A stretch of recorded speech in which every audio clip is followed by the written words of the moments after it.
Okay, proud of the way our guys came out and played Saturday night. They were ready to play. There's no question about it. We unfortunately didn't do some of the things we needed to do to win the game. Primarily turn the ball over 4 times. You're not going to beat a team like Oregon, the caliber of Oregon, turning the ball over 4 times. So, but as many things that went wrong, we still pulled it within, I think it was 30-27 in the fourth quarter, and really were playing well till the game got away from us at the end. We had some breakdowns defensively late in the game that let the score get away from us. But like I said, we did a lot of good things. The passing game was much improved, had a lot more production there. Defense, up until the last couple series, played very well. And so a lot of positives coming out of the game, but we took the loss nonetheless. So got to move on. Moving on to another road game against Stanford.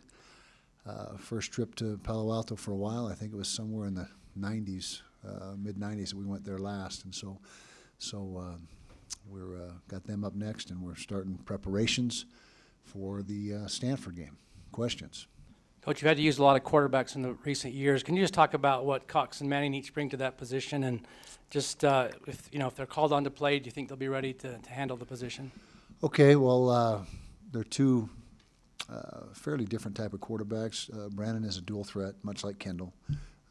Can throw, can run, with pretty good proficiency. Connor is more of a pocket guy, more so than Travis, even more like Jordan Wynn, I guess you could compare him to, as far as a guy that is not going to do a whole lot running the football. Not that he's not capable, it's just not his game.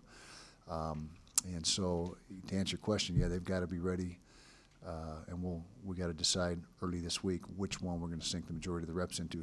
Who's going to be the backup and who's going to be number 3, and that's got to be something that's top priority for us early in the week, and that's where we're at quarterback-wise.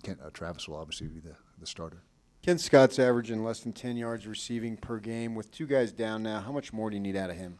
Quite a bit, and Scotty has been slowed this year by some things injury-wise that have been ailing him, and so it's not, we're not down on Scotty. He's just doing the best he can right now with the situation.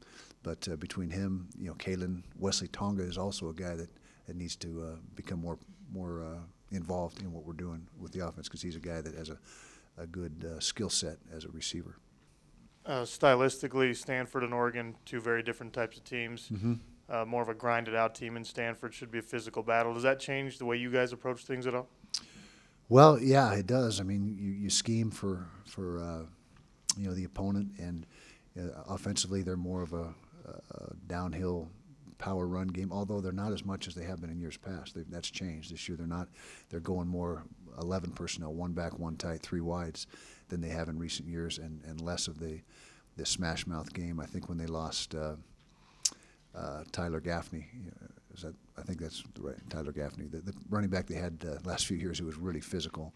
I don't know if they have that one guy that they have that would compare to him, and so they're throwing the ball more is the bottom line.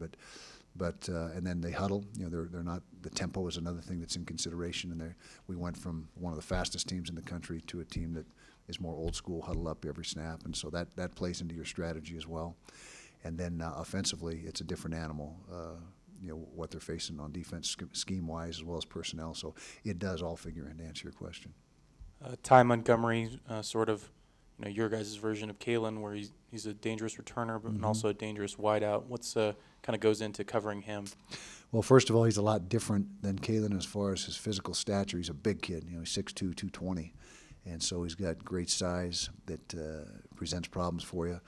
But as far as what he does for that football team, you're exactly right. It's very similar to what Kalen does for us. But first of all, we got to be smart in the kicking game. He took one back to the house on us last year, as I recall, early in the game. Maybe it was the opening, the first kickoff that he handled. But the object is to try to minimize his damage. And he's brought 2 punts back to the house already this year, and so we got to be smart in that. And by the way, we were very good in the kicking game on Saturday night. That was another area that was, or a area that was a disappointment. Is first game of the year we didn't win the kick game, but anyway, different subject. But we've got to try to slow him down, and it's a lot like Mariota. You know, you're never going to completely shut him down. You just got to try to slow him down and not let him go crazy on you, because he is very talented. When you look at Stanford, at least compared to other Pac-12 teams, do you sort of see more of a mirror image of your own team? In some ways, you know, we pride ourselves on being physical here, particularly on defense and along the offensive line, and I think that's, I'm not speaking for them, but that appears to be their MO. You know, when you look at their tape, and so I think there are some similarities, and especially with them not being as smash mouth this year as in years past, they're throwing the ball more and opening things up a little bit more. You highlighted a couple of offensive game plan adjustments, namely the two back sets, the double tight, and the over the top down the middle stuff that you guys were running as well. Were you pleased with what those adjustments gave you guys in that game? And going forward with Travis as your starter, is that the same kind of stuff we're going to be looking at? Well, without a doubt, I think what we did in this game helped us. We had over 400 yards of offense. You know, our best, I believe that was our best production in any Pac-12 game this year offensively as far as yards.